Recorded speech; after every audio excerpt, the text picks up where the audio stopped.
Hello বন্ধুরা, ফেসবুকে printed করব কিভাবে? প্রিন্টেড করলে কি হয়? আমি একটা ভিডিও দেখাচ্ছি, একটা প্রোফাইলের ভিডিও দেখাচ্ছি। দেখো, সেই ভিডিওতে তীরের মতো চিহ্ন আছে। প্রিন্টেড কি জিনিস? প্রিন্টেড করলে কি কাজে লাগে? চলো তাহলে আমরা দেখে নেই। আমি আমার একটা ফ্রেন্ডের প্রিন্টেড ভিডিও দেখাই। প্রিন্টেড করে কিভাবে? আমি এক্স গৌতম বলে একজন ফ্রেন্ডের ভিডিও খুলবো। এখন আমি এক্স গৌতম এর প্রোফাইলে আছি। তারপর আমি ভিডিও অপশানে ক্লিক করব।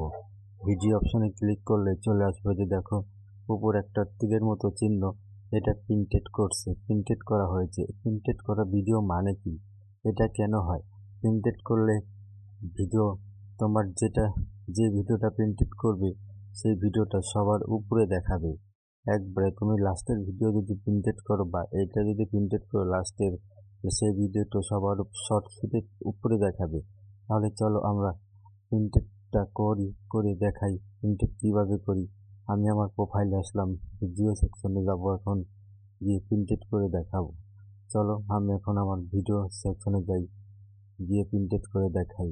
তারপরে প্রোফাইলে ক্লিক করার পরে ভিডিও সেকশনে ক্লিক করব।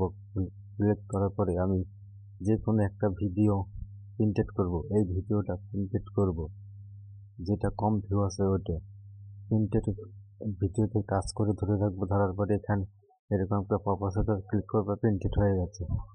প্রিন্টেডটা হয়ে গেল। প্রিন্টেড করলে কি হয়, তোমার ভিডিও যত আছে সবার আগে দেখাবে ফেসবুক। সেই ভিডিওগুলো আগে দেখাবে, দর্শকের কাছে তুলে ধরবে, বা দর্শকেরা দেখবে তোমার ভিডিও অপশনে কত ভিউ পেয়েছে, কত হাইস্ট ভিউ পেয়েছে, সেই অনুসারে প্রিন্টেড দেখাবে। এইভাবে আমরা প্রিন্টেড করে সবার ভিডিও দেখাবো। প্রিন্টেড করলে আসলে কি হয়, এই কাজগুলো করলে কি কি বা বেনিফিটস? প্রিন্টেডের একটি বেনিফিট আছে। বেনিফিটস মানে হচ্ছে তুমি যদি 3-4টে ভিডিও